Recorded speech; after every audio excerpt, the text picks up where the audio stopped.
as my senior member, with the humor he spoke something, but he mentioned one point. When the article amendment, 42nd amendment was brought to this house, the then Congress government did a mistake that the parliament is having omnipotent power that cannot be questioned by the judiciary. That was struck down by the subsequent government. I afraid such a situation should not prevail again by virtue of this Supreme Court. Sir, what is missing in the judgment is nothing, sir, and I am not yielding. I will come to later. I am not, sir, I am not yielding. Please, let us have healthy discussion. You continue. Please come to later. No, I'm just making a point here. It was not only struck down, it was brought back. There was 45, 46 amendments subsequently, which the Janata Party government headed by Morarji brought to reverse that. Yes. So the amendment brought by one parliament was reversed by the next parliament. Okay, okay. Yes. So it is not that the court struck it and so it. No, it has been reversed. The apprehension in the mind of the people is Parliament has done it. No, it should not come into existence of 42 again. Yeah.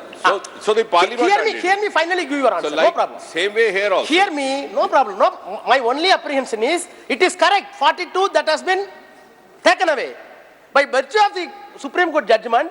The learned advocates are discussing that again 42 may come. That should not happen further. That's all. That is my prayer. Sir, we respect the judgment of the Supreme Court.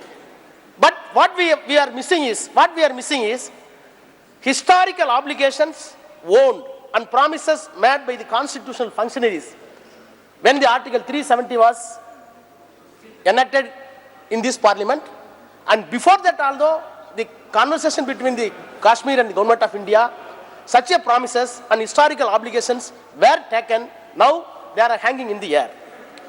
Sir, of course, one thing is something solace that the Solicitor General before the Supreme Court gave a categorical assurance that the statehood will be revived as soon as possible and the election will be held in time.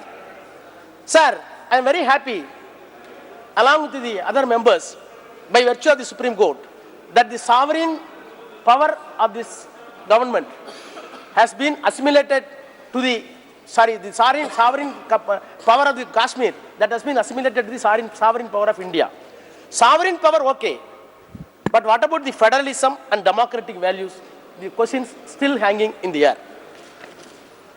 Sir, placing this small introduction, I am coming few quotes, nothing in my mind, because we have to correct the history.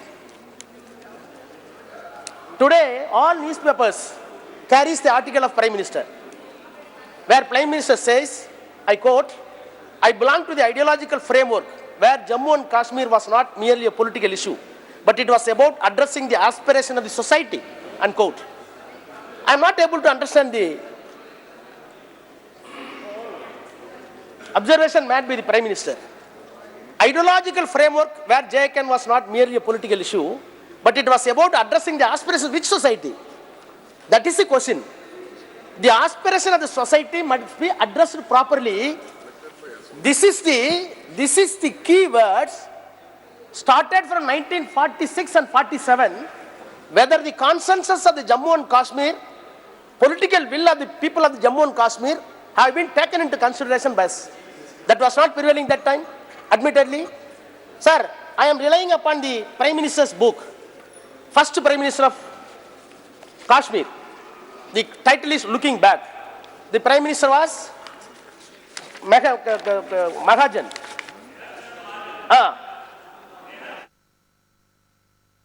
Jammu காஷ்மீரில் கூட்டாட்சி தத்துவம் மற்றும் ஜனநாயக மதிப்பீடுகள் என்ன ஆனது என்று சட்டப்பிரிவு 370 தொடர்பான வழக்கில் உச்சநீதிமன்றத்தில் மத்திய அரசு அளித்த உறுதியை சுட்டிக்காட்டி மக்களவையில் திமுக எம்பி ராசா கேள்விகளை எழுப்பி வருகிறார். இது தொடர்பான நேரலையை நாம் பார்த்தோம். செய்திகளை உடனுக்குடன் தெரிந்து கொள்ள உடனே சப்ஸ்கிரைப் பண்ணுங்க.